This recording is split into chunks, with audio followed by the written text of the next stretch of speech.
You are so cheeky as a housekeeper. If you're not earning a single penny, then get out right now," said my husband's mother, Linda. She stuck a safety pin into my cheek and uttered those words. "But isn't it your son, who hasn't earned a single penny?" I replied. "Don't lie, you're a real mess. That's why I hate you." With those insults, a sharp sound echoed. She slapped my cheek. After the safety pin incident, a slap followed. I held my red cheek with my hand. "I won't forgive you all anymore.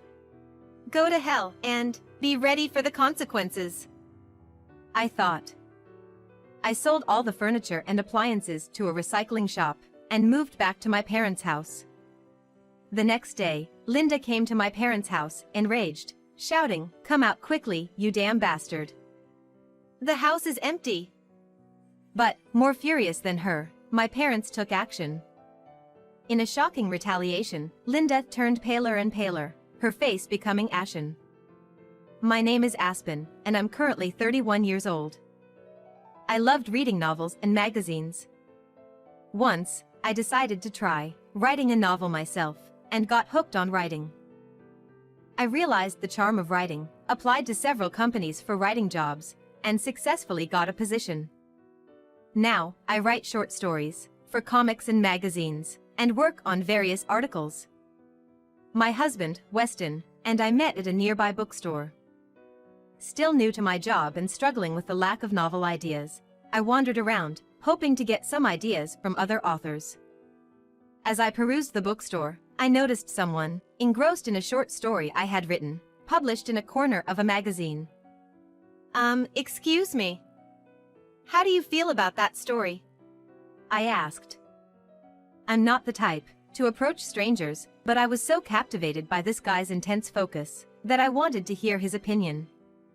Lately, I had been in a slump, feeling anxious about not coming up with any new story ideas. Weston, looking quite surprised at being suddenly approached by a stranger, said, "Whoa. Oh, sorry. I surprised you. I wrote that story, actually. I just wanted to know what our readers think. But I'm sorry bothering you." "What? You wrote this?" "The story is packed with no gaps, even though it's a short piece, and the more I read, the more interesting it gets." I was completely enchanted. "Oh, well, that's so heartening." Amidst the overwhelming anxiety, it was genuinely delightful to see his eyes sparkle as he talked about the piece I had written. Is this fate?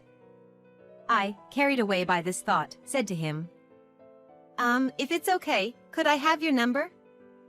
As if saying please, I extended both hands in front of him. "Of course it is okay. I never expected the author of this story to be so beautiful." No, you are so sweet to say that." "Actually, I thought you were really cute, so that's why I spoke to you." Indeed, he was tall and handsome. It was partly because of his good looks that I couldn't help but strike up a conversation. From that point on, whether it was for feedback on my novels, or for whatever reasons, we started meeting, and our relationship naturally developed into something more. We, who believed we had a fateful encounter, dated and got married around 6 months later. Societally, it might be considered a so-called whirlwind romance. After getting married and finishing the wedding, Weston and I, as a couple, were also discussing building our own home in 2 years, looking forward to our future married life together. However, a few days after our marriage, I would be overwhelmed by a significant anxiety. "Can we live with my mom?" Weston asked. "Huh? Live with your mom? Why all of a sudden? You never mentioned anything like this before we got married." "Her legs aren't in great shape, and she seems worried about living alone," he explained. "She lost her husband to illness for years before we married. She has been living alone ever since, but I had never heard about her having trouble with her legs." "Did she have trouble with her legs? I've never heard about it before," I asked. "Actually, she fell down the stairs and broke a bone recently." Plus, didn't we talk about building our own home in about 2 years? Wouldn't it be better for my mom, as well as for our savings, to live in Mom house for a while? Well, but... Certainly, at the beginning of our marriage, we had talked about purchasing our own home in about 2 years. And now, having just married, our savings weren't substantial. Moreover, if she had broken a bone, she must be leading a challenging life. Reluctantly, I agreed to live with my husband's mother. Soon after, our new life with Linda began. Living together seemed to accumulate stress, almost mirroring my worry. Even before moving in, there were requests like, "My FRDGE and TV are old. Can you guys replace them? Since I'm letting you live here without rent, it's only fair." While it was true that we wouldn't be paying rent and would stay at her place for a while, it felt inevitable to replace almost all the appliances. "Please get your own bed and storage shelves," we were told, so we bought all the necessary furniture. Since Wetson had little savings, before we got married, I used the savings I had accumulated during my single days to purchase both furniture and appliances. Even with these challenges, when the new life here at Linda's house started, her attitude escalated. "Hey, Aspen! There's dust accumulating in the corner of the stairs. This is my house, you better keep it clean." Even though she calls it her house, it's also ours now. And there's no dust. Despite thinking this, I couldn't say it out loud. "I just vacuumed a little while ago." "I'm sorry. You don't even know how to use a vacuum. You really are a useless girl," she said, leaving and returning to her room. At first, I thought it was understandable that she couldn't help with housework due to her broken leg, but now, with the cast removed, she was walking normally. Linda, your leg seems to have healed, and I'm working too. Can't you help with some housework?" Summoning courage, I asked her to assist with household chores, but she replied, "Ouch, my leg still hurts, so it seems impossible." As long as who can move keeps moving, it's fine. Sighing heavily, I moved my tired body after work, retackled the vacuum as instructed by her, and prepared dinner for the 3 of us as myself, Linda, and Weston. I thought she had finally returned to her room after dinner, even though she was still complaining, when suddenly Wetson started nagging about bringing him beer. "Hey! Bring me some beer! And we're running out of snacks! You're so thoughtless! Are you still drinking? Maybe you should stop. You have work tomorrow, right?" I sighed as I said this to him. Already, there were 5 empty beer cans lined up on the desk. "Huh? Shut up! I'm still drinking. Who cares about work tomorrow? Just bring it already, I am not asking your opinion." "Fine." He loves alcohol, and this is how it goes every day when he comes home from work. He drinks multiple beers, and just complains loudly. Since we started living with Linda, his attitude has been getting worse. It's not right to let them continue like this without contributing anything. Thinking this, I took a bold step. "I'm quitting my job." "Huh? Why? That's ridiculous. Who's going to pay the bills?" "I've decided to work as a freelance writer.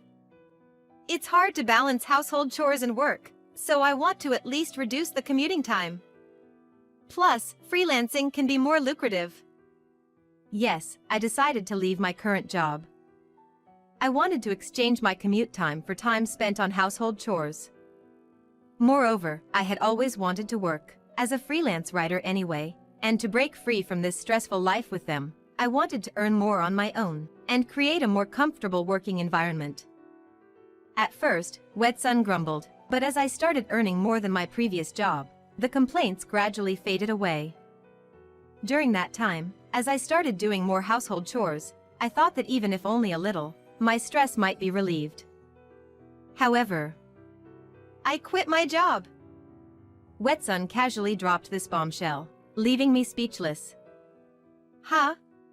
Why? Is it true?" Yeah, starting tomorrow, I don't have to go to work anymore. I can't stand my manager. We don't get along. There are better companies out there. You quit because you don't like your boss. And you don't have a clear idea of the next job? I don't. I don't need to look for a job right away. Let me take a break for a bit. Taking a break is fine, but what about the living expenses during that time? Weren't we living together to save money for our first home? How are we going to buy a house? In this situation? Shut up. Always nagging. Just let me take a short break. You can cover my living expenses during that time.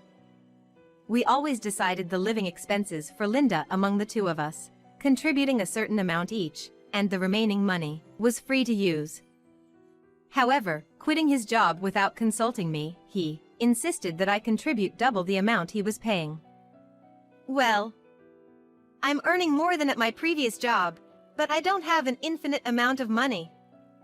It's impossible for me to cover the living expenses for 3 people on my own salary. I promise it'll be just for a month.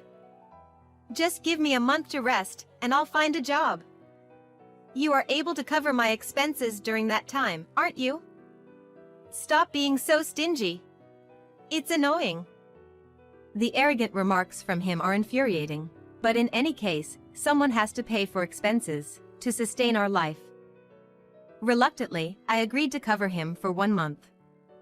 However, after quitting his job, he spends his days at local bars and drinks heavily every night. As for Linda, her leg fracture had long since healed, and she took liberties with the money I set aside for living expenses. She would order sushi deliveries or go out for lunch, all funded by the money I had allocated for our household.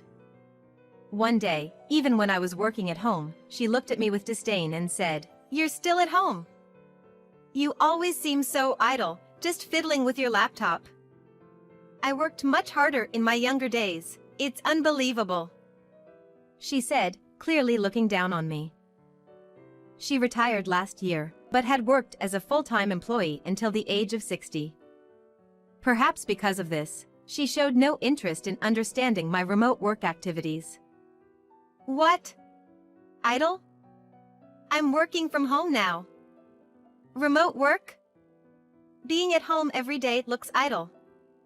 Stop giving off an impression of being busy. She dismissed my explanation, refusing to listen. Even I, patient as I was, had reached my limit. Hey, Weston. When are you going to start looking for a job? You said it would be just a month. Are you really looking?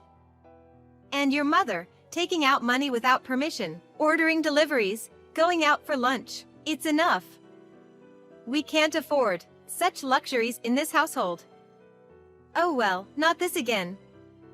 I am looking for a job, okay? And what can I do about Mom?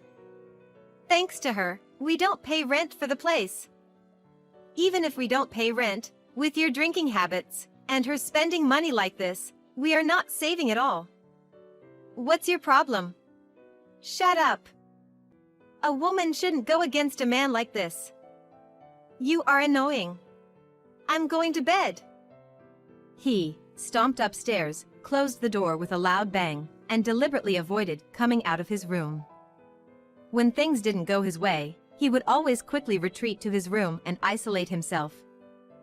And what's with the remark, "A woman shouldn't go against a man"? It doesn't matter if you're a woman or a man. It's truly infuriating. This life with him and his mother might be reaching its limit. As I contemplated the future, while sitting on the living room sofa, Linda, with an angry expression, approached me. I heard it, Aspen. What is it? You're complaining about me, ordering deliveries and going out for lunch, aren't you? Living off my son's money every day, lazing around the house, and yet, you call me an ungrateful person. Disrespectful. Hold on a second. I don't know what she heard from my husband, but does she really think I'm at fault? I'm the one paying the living expenses alone. It's troubling for you and Weston to live such a luxurious life. You are so cheeky as just a housekeeper. Don't talk back to me. Suddenly, she took out a safety pin from her pocket and threatened to stab my cheek. Shocked by the abruptness, I felt in danger and couldn't move. Blood started flowing from my cheek. You, an arrogant housekeeper earning nothing, leave this house right now. With those words, she left the living room. My legs trembled in fear. This is it. I can't live with these people. I can't endure it any longer. That day, I made up my mind. I won't forgive you anymore.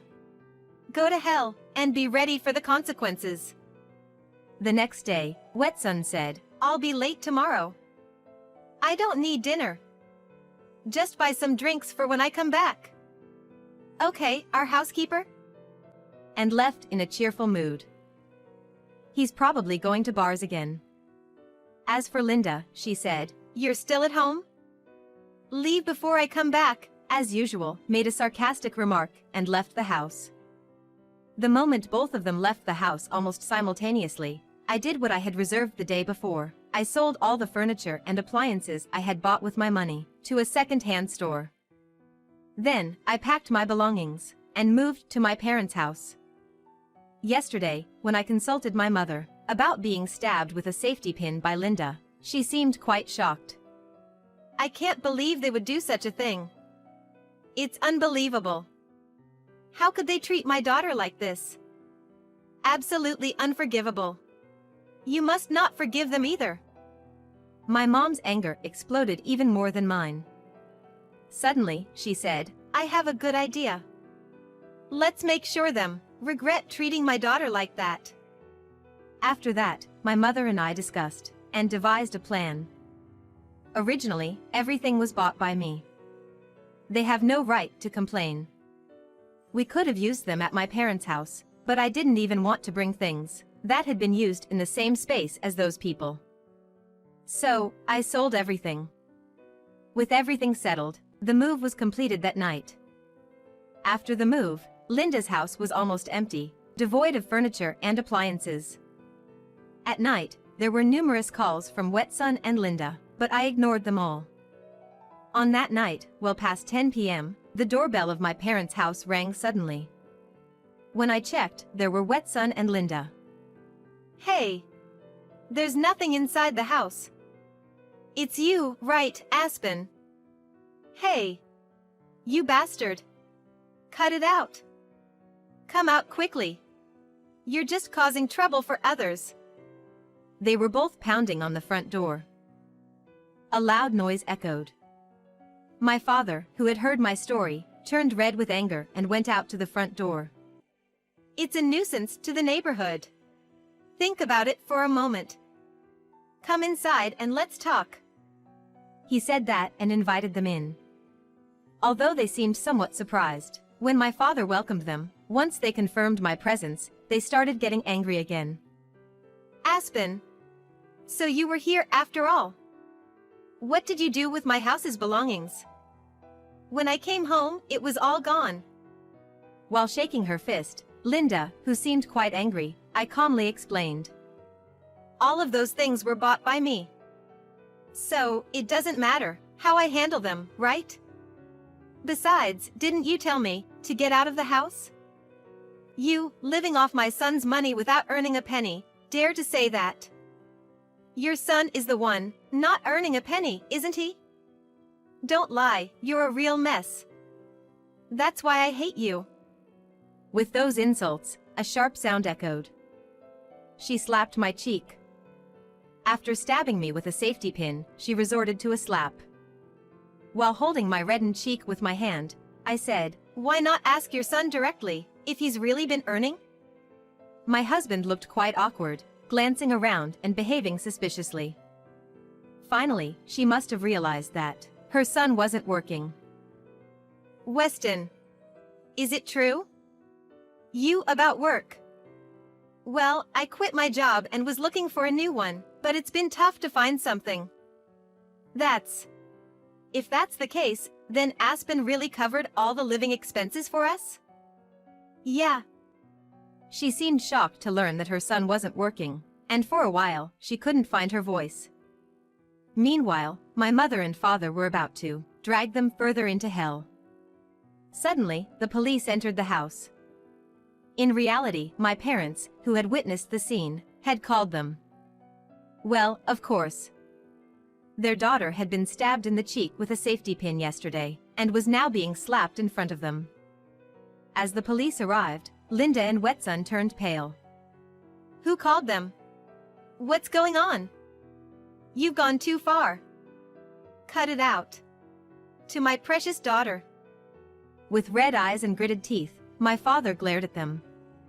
My mother tries to calm down my father, who looked like he might hit them at any moment. I reported to the police about Linda stabbing my cheek with a safety pin and slapping me. In the midst of this, Linda and Wetson were having some kind of argument. They were shifting blame onto each other. Mom, did you really do something like that to her? Why would you do such a thing? Is it because of you that she left? What about our future life? It's because you quit your job without telling anyone. Amidst their heated exchange, both of them were taken into custody. Later, Linda was arrested for assault, as the stab wound on my cheek was clearly visible. My husband, living alone in the now empty house, seemed to be a mere shell of his former self. Without a full-time job, he struggled to make ends meet, juggling both day and night part-time jobs. It's really ironic. I returned to live with my kind parents, and now my life is more stable. I shared my bitter experience of this real story on social media, and to my surprise, it received an overwhelming response. Many people requested a full-length novel based on this, and the momentum led to the publication of a book. The book became a massive hit, even featured on TV. With the sales success, I started receiving passive income. Grateful for my parents who rescued me from that hell, I gifted them a trip abroad. Next spring, we plan to embark on a family trip around Europe.